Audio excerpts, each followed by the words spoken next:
Hello बच्चों, कैसे हैं आप लोग। उम्मीद करते हैं आप सब लोग अच्छे होंगे और आप सबकी पढ़ाई भी अच्छी चल रही होगी। आज ये square and square root chapter का पार्ट 2 वीडियो है। पार्ट 1 में हम लोग ने स्क्वायर नंबर्स क्या होते हैं, वर्ग संख्याएं क्या होती हैं और उसे हम लोग कैसे पहचानते हैं वो हम लोगों ने सीखा था, और 2-3 प्रॉपर्टीज़ हम लोगों ने देखी थी कि परफेक्ट स्क्वायर नंबर्स की क्या प्रॉपर्टीज़ होती हैं। आज हम लोग उस प्रॉपर्टीज़ को डिटेल से पढ़ेंगे, तो ध्यान से देखिएगा। बहुत ही इम्पोर्टेंट है ये वीडियो। अगर आपने इस प्रॉपर्टीज़ को अच्छे से समझ लिया तो आपका एक्सरसाइज बनाना बहुत ही आसान हो जाएगा। तो इसलिए इस वीडियो को ध्यान से देखिएगा। और अगर अभी तक आपने मेरा चैनल सब्सक्राइब नहीं किया है तो जल्दी से चैनल को सब्सक्राइब कर लें। आपको इस चैनल पर बहुत सारी अमेजिंग वीडियोस मिलती रहेंगी और बेल आइकन को ज़रूर प्रेस कीजिएगा। तो आइए शुरू करते हैं। प्रॉपर्टीज़ ऑफ परफेक्ट स्क्वायर, पूर्ण वर्ग संख्याओं के गुणधर्म, जिसमें पहली जो इसकी प्रॉपर्टीज़ मैं आप लोगों को बताता हूँ। पहली प्रॉपर्टीज़ ये है, नंबर एंडिंग इन 2, 3, 7 और 8 is never a perfect square.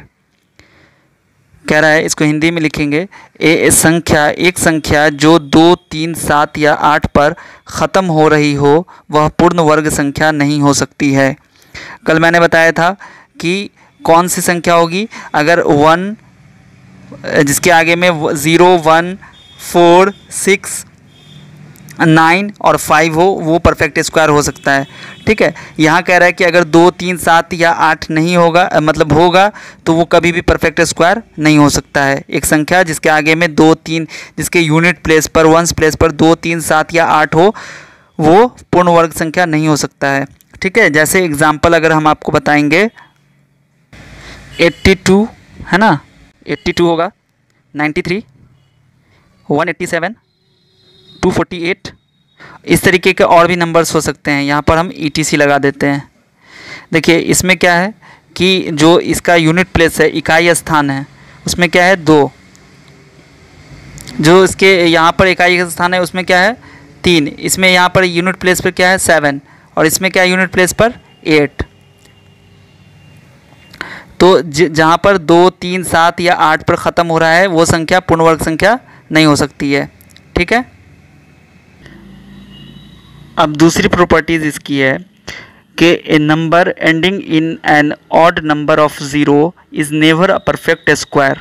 इसका मतलब हुआ कि अगर एक संख्या जो शून्यों की विषम संख्या पर ख़त्म हो रही हो वह पूर्ण वर्ग संख्या नहीं हो सकती है। यानी कि अगर एक नंबर है जिसके लास्ट में जो 0 लगे हुए हैं, अगर वो विषम संख्या में हैं, विषम संख्या क्या होती है, जो 2 से डिवाइड नहीं होती है, तो अगर वो 0 विषम संख्या में हैं, उनकी तादाद विषम संख्या में है, तो वह पूर्ण वर्ग संख्या नहीं हो सकती है। एग्जाम्पल देखते हैं क्या हो सकता है। एग्जाम्पल जैसे यहाँ पर हम लिखते हैं 160। 160 क्या है, ये इसमें 0 की संख्या कितनी है 1। अगर और हम एग्जाम्पल लेते हैं जैसे 4000। ठीक है, इसमें भी देखिए 0 की संख्या कितनी है 3। उसके बाद हम लिखते हैं 9, 1, 2, 3, 4, 5। अब ये आगे बहुत सारे एग्जाम्पल यहाँ पर ETC हम लगा देते हैं। देखिए यहाँ पर क्या है कि 0 की संख्या कितनी है, इसमें यहाँ पर लिखते हैं 1, 0 है यहाँ पर, है ना। 1 क्या है, विषम संख्या है, तो 0 की संख्या अगर 1 रहे, 1 0 रहेगा तो वो पूर्ण संख्या नहीं है। हालांकि 16 क्या है, 16 परफेक्ट स्क्वायर है, लेकिन उसके आगे में 1 0 लग गया, इसलिए यह परफेक्ट स्क्वायर नहीं हो सकता है। ठीक है, 4000 क्या है, यहाँ पर 0 की संख्या कितनी है 1, 2, 3, इसलिए ये भी परफेक्ट स्क्वायर नहीं होगा। यहाँ पर 0 की संख्या कितनी है 1, 2, 3, 4, 5, इसलिए ये भी परफेक्ट स्क्वायर नहीं होगा। तो आपको अगर इस तरह की कोई भी संख्या दी गई हो जिसके लास्ट में सिर्फ 0 लगा हो लेकिन वो परफेक्ट स्क्वायर हो, उसके लास्ट में 0 लगा हो, तो आप बस 0 की तादाद गिन लीजिए कि 0 कितनी संख्या में है। अगर वो इवन नंबर में है तब तो वो परफेक्ट स्क्वायर होगा, और अगर वो ऑड नंबर में है, विषम संख्या पर है, तो वो नहीं होगा परफेक्ट स्क्वायर। आगे आते हैं, तीसरा देखते हैं। तीसरा है कि if a number when divided by 3 leaves a remainder 2 and if a number when divided by 4 leaves a remainder 2 और 3 then it is not a perfect square. अगर एक संख्या, इसको इंग्लिश में, ये हिंदी में बता रहे हैं, अगर एक संख्या को 3 से विभाजित करने पर, 3 से डिवाइड करने पर जो शेषफल है यानी कि रिमाइंडर है वो कितना आता हो 2, और अगर उस संख्या को 4 से विभाजित करने पर 2 या 3 शेषफल आता हो, मतलब जब 3 से डिवाइड करें उस नंबर को तो रिमाइंडर 2 आए, और जब 4 से डिवाइड करें तो रिमाइंडर 2 या 3 आता हो, तब वो पूर्ण वर्ग संख्या नहीं होगी। इसका मतलब हुआ कि अगर आपको कोई नंबर दे दिया जाए और पूछा जाए कि क्या ये परफेक्ट स्क्वायर है या नहीं है, तो आपको 3 और 4 से डिवाइड कर लेना है। अगर 3 से डिवाइड करने पर 2 रिमाइंडर आता हो और 4 से डिवाइड करने पर 2 या 3 रिमाइंडर आता हो तो वो परफेक्ट स्क्वायर नहीं होगा। जैसे एग्जाम्पल है 170, मान लीजिए 170 लेते हैं। अब इसको 3 से डिवाइड करके देखिए, अगर हम 3 से डिवाइड करेंगे इसको तो कितना आ जाएगा रिमाइंडर हमारे पास कितना आ जाएगा, देखिए हम डिवाइड करके दिखाते हैं आपको। 170 में 3 से डिवाइड कीजिए तो इसका आंसर कितना आ जाएगा, 3 पंचे 15, 2 0, 3 छक्के 18, कितना आ गया, 2 रिमाइंडर आया, ठीक है। और अगर इस संख्या को 4 से डिवाइड कीजिएगा तो कितना आ जाएगा, 4 से डिवाइड करके देखेंगे तो 4 चौका 16, 7 में से 6 हो गए 1, 0, 4 दूना 8, देखिए इसमें भी 2 आ रहा है, ठीक है। तो 3 से डिवाइड कीजिए 4 से तो 2 या 3 आए। अब एक संख्या और हम लोग ले लेते हैं, चलिए ये क्या हो जाएगी, परफेक्ट स्क्वायर नहीं होगी। कोई और एक संख्या ले लेते हैं, जैसे मान लीजिए कि हम ले लेते हैं कोई भी, जैसे 1002 ले लेते हैं, ठीक है, 1002। अब इसको 3 से डिवाइड करके देखिए तो 1002 है, इसको 3 से डिवाइड करेंगे तो कितना हो जाएगा, 3 3 ज़ा 9, माइनस करेंगे तो 10 में से 9 गया 1, 0 आ जाएगा, 3 तिया कितना हो जाएगा 9, 1 आ जाएगा। उसके बाद क्या हो जाएगा, 3 चौका, इसमें क्या हो जाएगा 3 चौका 12, ठीक है। तो ये तो कट गया, ठीक है।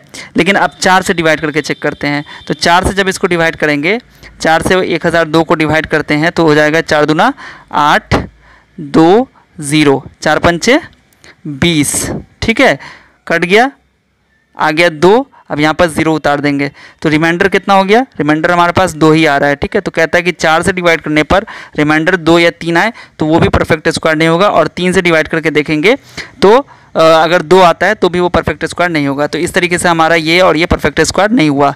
आते हैं चौथा देखते हैं। चौथी प्रॉपर्टी है difference of 2 consecutive square number, यानी कि 2 क्रमागत वर्ग संख्याओं का अंतर क्या होता है, ठीक है। तो इसको भी देखते हैं हम लोग। देखिए जैसे मान लीजिए 3 और 2, 2 3 क्या है, कंसेक्यूटिव नंबर है, इसका स्क्वायर नंबर निकालते हैं। देखिए 3 का स्क्वायर क्या हो जाएगा, 3 का स्क्वायर हो जाएगा 9, ठीक है, और 2 का स्क्वायर कितना होगा 4, तो कितना हो जाएगा, 9 में से 4 गया 5, ठीक है। अब इसको इसका जो फॉर्मूला दे दिया गया कि आपको स्क्वायर करने की ज़रूरत नहीं है। जैसे मान लीजिए 5 का स्क्वायर, फिर 4 का स्क्वायर, है ना, तो इसका स्क्वायर कीजिए, फिर इसमें से इसको माइनस कीजिए तो उसमें आपको टाइम ज़्यादा कंज्यूम होगा। जैसे अब मान लीजिए कि बड़ा नंबर आ गया 36 आ गया, फिर 35 का स्क्वायर आ गया, तो ये क्या हो जाएगा, बड़ा नंबर हो गया ना। 36 का स्क्वायर हमको करना होगा, फिर 35 का करना होगा, फिर दोनों को सब्ट्रैक्ट करके फिर आंसर निकालना होगा। तो इसके लिए आप पिछली जो एक आपने सीखा था प्रॉपर्टीज़ आइडेंटिटी, जो a+b का होल स्क्वायर और a-b का होल स्क्वायर जो आपने पढ़ा है, उसमें आपने एक पढ़ा होगा a square minus b square, है ना, वो आपको यहाँ पर याद होगा। देखिए क्या था वो, a square minus b square, क्या फार्मूला आप यूज़ करते थे, a+b और a माइनस b, है ना, a+b a-b यूज़ करते थे। यहाँ पर क्या है, a की जगह 3 है, अब b की जगह 2 है। तो जब हम लोग इसको देखिए ये इसी पैटर्न पे आ गया, तो a+b a-b, है ना, तो a+b तो हो जाएगा, लेकिन a-b अगर करेंगे तो 3 - 2 मतलब कितना आ गया 1। चूँकि ये क्या है, कंसेक्यूटिव नंबर्स हैं, आप जो भी देख लीजिए 5 4 कंसेक्यूटिव हैं, 36 35 कंसेक्यूटिव हैं। तो अगर हम इसको माइनस करेंगे तो माइनस वाला क्या टर्म हो जाएगा, 1 हो जाएगा, तो ये टर्म हमारा खत्म हो जाएगा, क्योंकि ये 1 गुना होगा तो ये इतना ही बचेगा, ठीक है। तो इसलिए हम लोग क्या करते हैं, इस तरह के सवाल को हम लोग इतना कैलकुलेशन नहीं करने की जगह हम लोग क्या करते हैं, सिर्फ जोड़ देते हैं। मतलब यहाँ पे इसको हम लोग अगर दूसरे तरीके से अगर हम लोग इसको लिखें तो ऐसे हम लोग लिख सकते हैं 3 + 2, है ना। 3 + 2 कितना हो गया? 5, ठीक है। तो इस तरीके से हम लोग लिख सकते हैं। जैसे यहाँ पर इसको यूज़ करते हैं,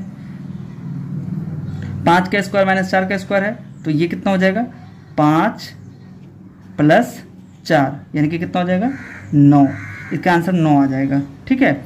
इसका कितना हो जाएगा? देखिए अब ये तो बड़ा वाला था, इसमें देखिए 36 और 35 को जोड़ दीजिए। 36 + 35 कितना आ गया? 6 5 11 के 1 हासिल 1, 6 5 11 के 1 हासिल 1, 3 3 6 1 7 हो जाएगा। ये कितना हो गया? 71 हो गया, ठीक है। 71 हो गया। तो इस तरीके से हम लोग बहुत सारे नंबर को ले सकते हैं। जैसे एक एग्जांपल हम ले लेते हैं, एक और एग्जांपल हम लोग ले लेते हैं। जैसे मान लीजिए कि हमारे पास एग्जांपल हो गया 89 का स्क्वायर और 88 का स्क्वायर, ठीक है। दोनों कंसेक्यूटिव नंबर है, तो इसका आंसर कितना हो जाएगा? 9 8 17 के साथ हासिल 1, 8 8 16, 16 1 17, ठीक है। तो ये कितना हो गया? 177। अब आप इसको स्क्वायर कीजिए, फिर इसको स्क्वायर कीजिए, दोनों को माइनस कीजिएगा तो 177 ही आएगा। ये 177 कैसे आया? हमने 89 और 88 को जोड़ दिया है, ठीक है। चलिए अब आगे देखते हैं। इस तरह का ये जब भी कोई सवाल आपके सामने आए तो बस उसको ऐड कर देना है, आंसर आपका आ जाएगा, ठीक है। आइए नेक्स्ट देखते हैं। अगली प्रॉपर्टी है sum of first n odd number is n square, मतलब पहली n विषम प्राकृतिक संख्याओं का योग n स्क्वायर होता है। अब इसको समझते हैं। पहली n विषम प्राकृतिक, यहाँ पे क्या है? नेचुरल नंबर, वो भी क्या हो? ऑड नंबर्स हो। तो अगर हम लेते हैं पहली विषम संख्या क्या होगी? जैसे मान लीजिए कि विषम संख्या क्या होती है? जैसे हो गया 1, है ना, 3 5 7 9 11, है ना, 13, ये सब क्या है? विषम संख्याएं हैं, है ना। तो कह रहा है कि अब यहाँ से कोई भी नंबर, यहाँ से हम कितना भी जोड़ें, 1 से लेकर 7 तक, या 1 से लेकर 13 तक, या 1 से लेकर 15 तक, मतलब जो भी हमारा विषम संख्या हो उसको हम 1 से अगर हम जोड़ें वहाँ तक, तो उसका सम क्या होगा? n स्क्वायर होगा। मतलब जितनी भी विषम संख्या होगी उसका स्क्वायर कर देंगे। फॉर एग्जाम्पल के तौर पर देखिए यहाँ पर क्या है कि जैसे हम लोग लेते हैं 1 + 3 + 5 + 7 + 9, अगर हम लोग इसको जोड़ते हैं तो कितना आएगा? ये इसमें सब क्या है? विषमी संख्या है इसमें, ठीक है। तो यहाँ से अगर इसको हम लोग जोड़ेंगे तो ये कहता है कि कितना है? 1 2 3 4 5 नंबर है इसमें, यानी कि n बराबर कितना हो गया? यहाँ पर n बराबर हो गया 5, ठीक है। तो हमें सम क्या हो जाएगा इसका? इसका सम होता है n स्क्वायर, मतलब 5 का स्क्वायर मतलब कितना हो गया? 25। अब इसको जोड़िएगा आप, 1 में 3, 3 में 4, 4 में 5 जोड़िएगा, फिर उसमें 7 जोड़िएगा, फिर 9 जोड़िएगा, तो ये 25 ही होगा, ठीक है। एक और एग्जांपल ले लेते हैं। जैसे मान लीजिए कि 1 + 3 + 5 + 7 + 9 + 11 + 13 + 15, तो ये कितना हो जाएगा? देखिए काउंट कीजिए यहाँ पर 1 2 3 4 5 6 7 8, यहाँ पर 8 नंबर्स हैं, यानी कि n बराबर यहाँ पर क्या हो गया? 8। तो इसका जोड़ क्या हो जाएगा? 8 का स्क्वायर, मतलब 8 का स्क्वायर क्या हो गया?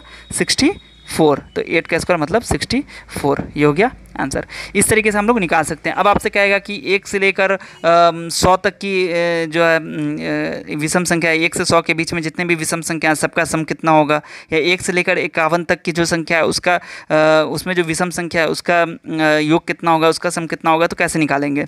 मान लीजिए कि आपके पास कोई एक एग्जाम्पल देता है कि 1 से 51 तक की विषम संख्या यानी कि ऑड नंबर का योगफल कितना होगा। मतलब अगर आपसे पूछा जाए कि ये एग्जाम्पल है, एग्जाम्पल अगर आपको कहा जाए कि 1 + 3 + 5 + 7 प्लस, है ना, इस तरीके से प्लस जो 9, 11, 13, 15, 17, 19, 21 इस तरीके से जितना ऑड नंबर सबको लेते हुए जाएं और 51 तक, तो इसका सम कितना होगा।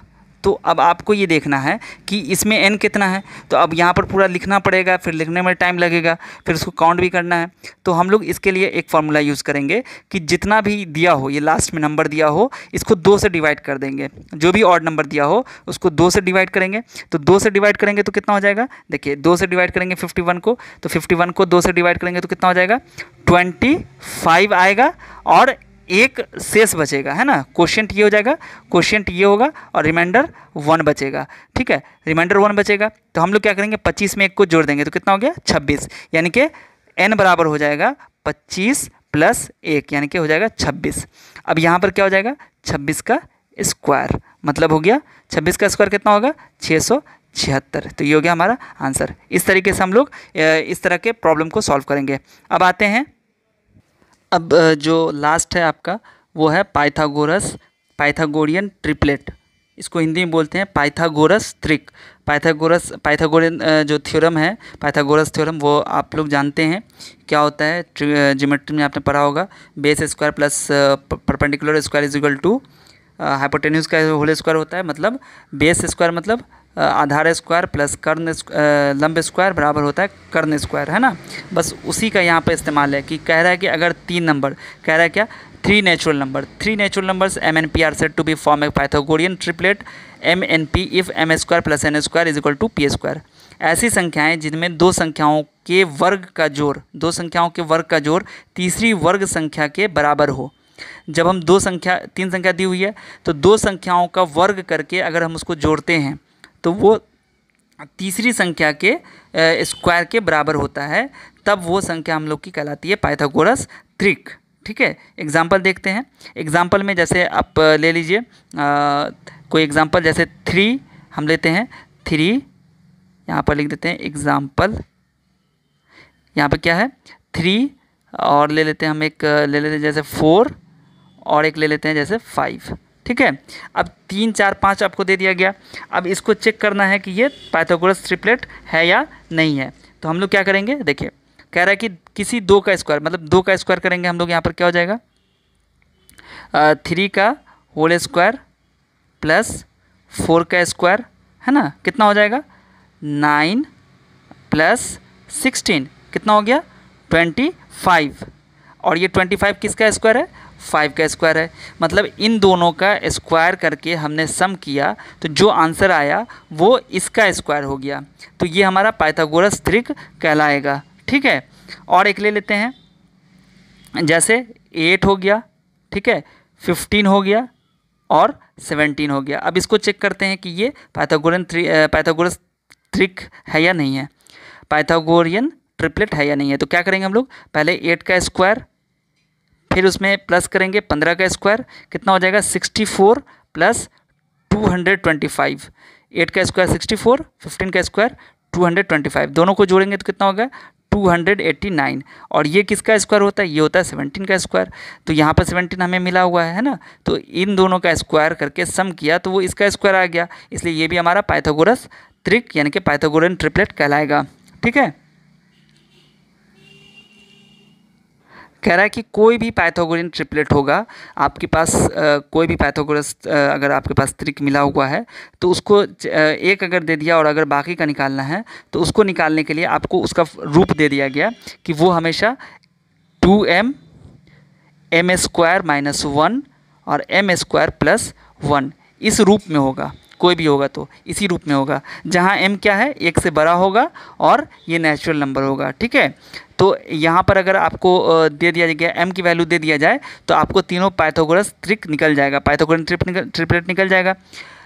यहाँ पे देता क्या है, क्वेश्चन जो पूछा जाता है अक्सर, देखिए इसमें आप ये दोनों आपके पास ट्रिपलेट दिया हुआ है तो आप देखिए ये क्या है 2m मतलब यहाँ पर m क्या हो गया 4, है ना। अब 4 का स्क्वायर कितना होगा 16 - 1 15 हो गया। 4 का स्क्वायर 16 + 1 कितना हो गया 17 हो गया। तो इसी रूप में है। तो एग्ज़ाम में या आपको बुक में क्वेश्चन मिलेगा ऐसे कि या तो आपको दे दिया जाएगा कि m बराबर इतना है और आपको तीनों पाइथागोरस त्रिक निकालना है या पाइथागोरियन ट्रिपलेट निकालना है, या फिर ऐसे भी आ जाता है कि जो पाइथागोरियन ट्रिपलेट है या फिर पाइथागोरस त्रिक है उसमें से छोटा नंबर जो है वो ये है। मान लीजिए कि आपको एग्ज़ाम में आ जाए कि एक क्वेश्चन दे दिया जाए कि जो पाइथागोरस त्रिक है यानी कि पाइथागोरियन ट्रिपलेट है उसमें सबसे छोटा नंबर 12 है। मान लीजिए कि आपको बता दिया जाए कि सबसे छोटा नंबर 12 है, इसका मतलब ये सबसे छोटा नंबर होगा, ये उससे बड़ा, ये उससे बड़ा, ये उससे बड़ा होगा, है ना। तो जो हमारा सबसे छोटा नंबर वो मान लो 12 है। यह आप एग्जाम्पल है, हम दिखा रहे हैं। 2m बराबर हो जाएगा 12, तो इसको कैसे हो जाएगा m बराबर हो जाएगा 12/2 यानी कि ये हो जाएगा 6 हो गया। अब m की वैल्यू निकल गई तो अब हमें सारी वैल्यू 12 तो यही है ऑलरेडी, ठीक है। तो एक तो हमें निकला हुआ है 12। दूसरा कैसे निकालेंगे, एम स्क्वायर माइनस 1 यानी कि ये हो जाएगा 6 स्क्वायर माइनस 1 यानी कि ये हो गया 36 माइनस 1 यानी कि ये हो गया 35। तो ये हमारा हो गया दूसरा 35 हो जाएगा। ठीक है। तीसरा क्या हो जाएगा, तीसरा के लिए हम लोग क्या करेंगे, यहाँ पर एम स्क्वायर प्लस 1 करेंगे तो कितना हो जाएगा 6 स्क्वायर प्लस 1 यानी कि कितना हो गया 36 प्लस 1, ये कितना हो गया 37। तो ये भी हमारा क्या हो गया 37। तो इस तरीके से हम लोग ये तीनों जो पाइथागोरन ट्रिपलेट था वो हम लोगों ने निकाल लिया है। ठीक है। तो उम्मीद करते हैं आपको ये सारी बातें जो हमने आज बताई हैं सारी बातें अच्छे से समझ में आ गई होंगी। आप इसको रिवाइज़ करके रिवाइंड करके फिर से देखिए, उसको समझिए कि आज की जो वीडियो है उसमें मैंने क्या बताया, बहुत ही इंपॉर्टेंट टॉपिक बताया है मैंने। ये आपको एक्सरसाइज जो इसके बाद होगा इसमें सारा का सारा निचोड़ है, आपको एक्सरसाइज बनाने में कोई प्रॉब्लम नहीं होगी। फिर इसका हम पार्ट 3 और पार्ट 4 भी लेके आएंगे जिसमें हम लोग स्क्वायर रूट के बारे में पढ़ेंगे और शॉर्ट वीडियो भी हम डालते हैं जिसमें हम बताते हैं कि स्क्वायर हम लोग कैसे शॉर्ट में निकालेंगे, शॉर्ट ट्रिक कैसे क्या होती है, वो वीडियोस भी आप लोग जाके देखिए। ठीक है। चैनल को अभी तक अगर सब्सक्राइब नहीं किया है तो चैनल को ज़रूर सब्सक्राइब करें और बेल आइकन को ज़रूर प्रेस कीजिएगा। मिलते हैं अगली वीडियो में, तब तक के लिए अपना ख्याल रखिए। वीडियो देखने के लिए बहुत बहुत शुक्रिया।